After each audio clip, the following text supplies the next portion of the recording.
Hello बच्चों, कैसे हैं आप लोग। आज के इस सेशन में हम लोग समझेंगे class fourth Bihar board class fourth का जो इंग्लिश की जो बुक है ब्लॉसम, उसका जो फर्स्ट चैप्टर है,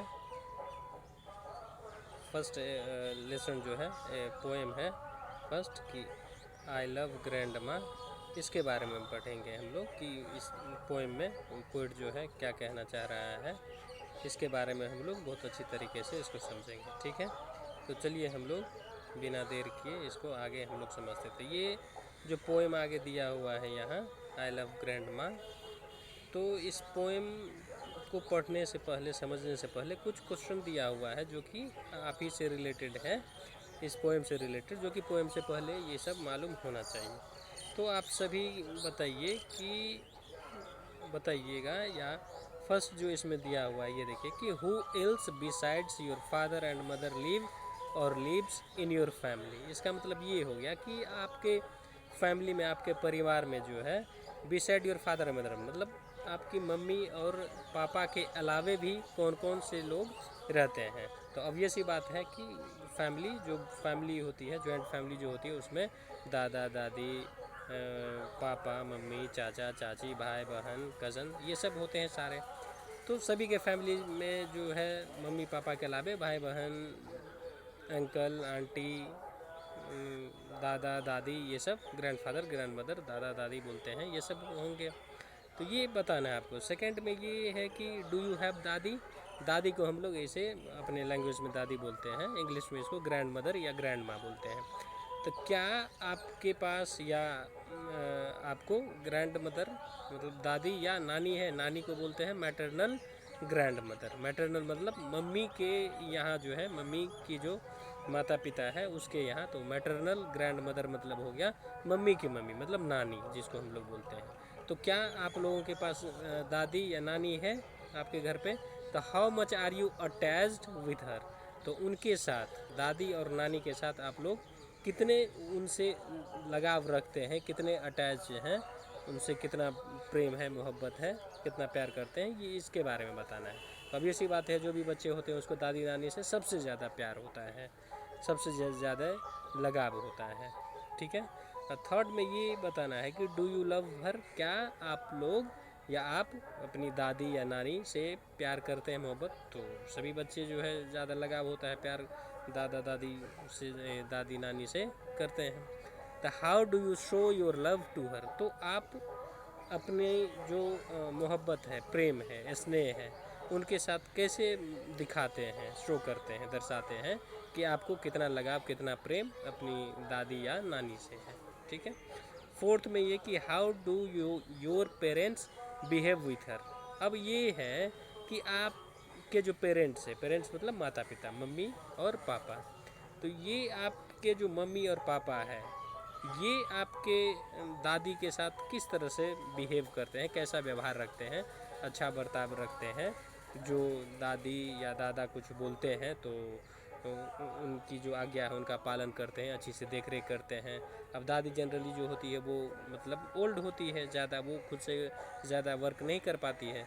तो क्या आपके मम्मी पापा उनको ये ज़्यादा मतलब केयर करते हैं कि नहीं, ध्यान रखते हैं कि नहीं, ये है, ठीक है। अब इसमें हम लोग आगे बढ़ेंगे कि अब पोएम की ओर हम लोग आगे बढ़ते हैं कि पोएम में क्या कह रहा है। अब देखिए यहाँ, तो पोएम का नेम ही है कि आई लव ग्रैंड माँ, मतलब मैं दादी से प्यार करता हूँ या करती हूँ। तो अब चलिए पोएम को लाइन बाय लाइन हम लोग पढ़ते हैं और समझते हैं कि पोएट जो है इस पोएम के थ्रू क्या कहना चाह रहा है, ठीक है।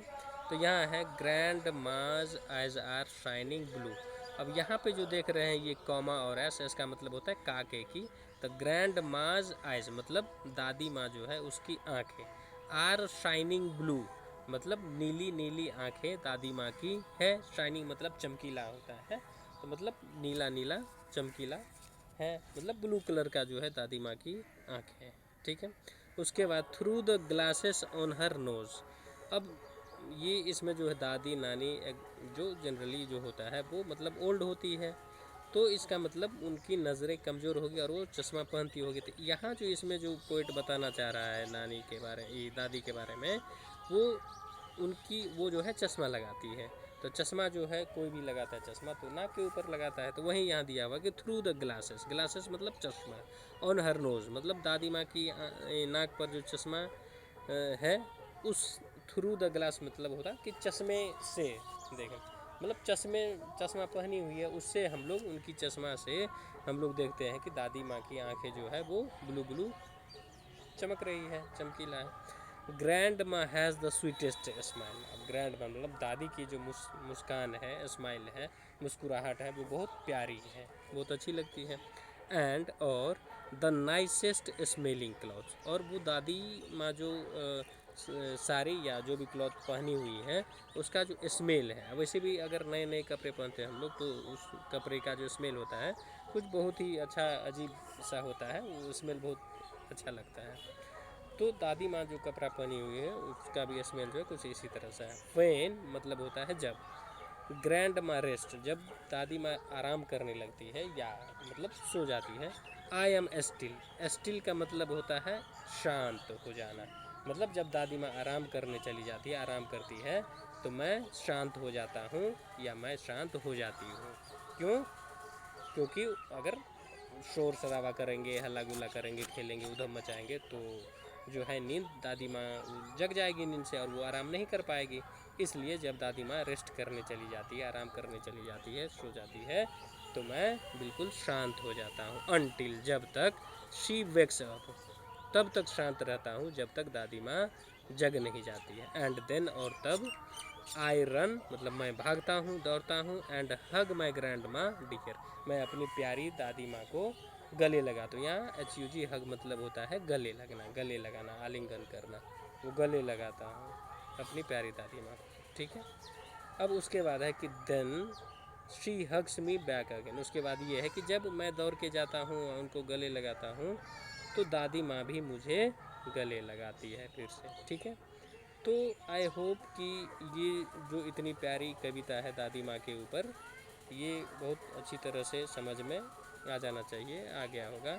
अगर इसमें कहीं भी फिर से नहीं समझ में आ रहा हो या कोई फिर से अगर ये जानना चाह रहे हो, पढ़ना चाह रहे हो, समझना चाह रहे हो तो कमेंट बॉक्स में जो है ज़रूर कमेंट करिएगा और इसको फिर से जो है इसको हिंदी में फिर बता देंगे। ठीक है।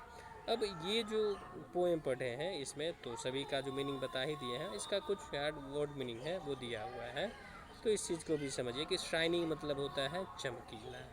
ठीक है। ग्लासेस मतलब होता है चश्मा, और चश्मा का एक और मीनिंग होता है स्पेक्टाकिल। ठीक है। स्पेक्टाकिल्स, इसका मतलब भी चश्मा होता है। ठीक है। स्पेक्टाकिल्स मीन्स भी चश्मा। और STILL स्टिल मतलब स्थिर होता है। HUG हग मतलब आलिंगन करना, आलिंगन करना मतलब गले लगाना, आलिंगन मतलब गले लगाना, गले लगाना होता है। ठीक है।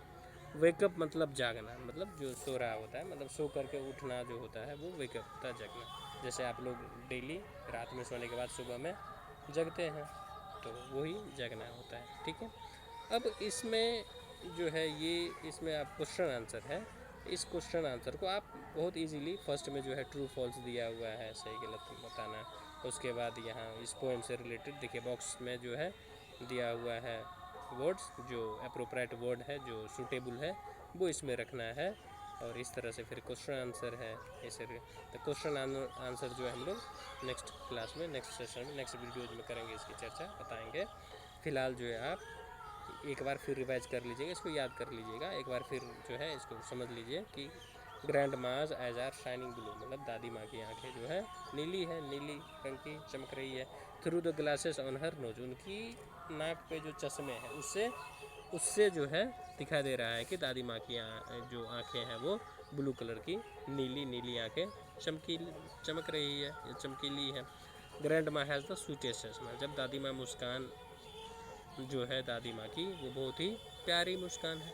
And the nicest smelling cloth, और उसकी जो कपड़े हैं जो पहनी हुई है उसका स्मेल भी बहुत नाइस, बहुत अच्छा है।